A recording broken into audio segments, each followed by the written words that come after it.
ద్వారకా తిరుమల ఆంధ్రప్రదేశ్ రాష్ట్రంలోని ఏలూరు జిల్లాకు చెందిన ఒక గ్రామం.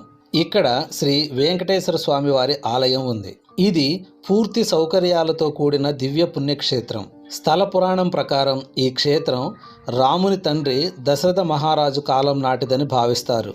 ద్వారకుడు అనే ఋషి తపస్సు చేసి స్వామివారి పాదసేవను కోరాడు కనుక పాదాలు పూజించే భాగ్యం అతనికి దక్కింది. అందుకే పైభాగం మాత్రమే మనకి దర్శనమిస్తుంది. ఇది తూర్పు గోపురం. ఈ ద్వారకా తిరుమల క్షేత్రం భారతదేశంలో అత్యంత ప్రాచీన క్షేత్రంగా చెప్పబడుతుంది. ఈ క్షేత్రంలో శేషాద్రి కొండ మీద కలియుగ దైవం శ్రీ వెంకటేశ్వర స్వామి కొలువై ఉన్నాడు. స్వయంభూగా ప్రత్యక్షమైన వెంకటేశ్వర స్వామిని చీమల పొట్టు నుండి వెలికి తీసిన ద్వారకా అనే ముని పేరు మీద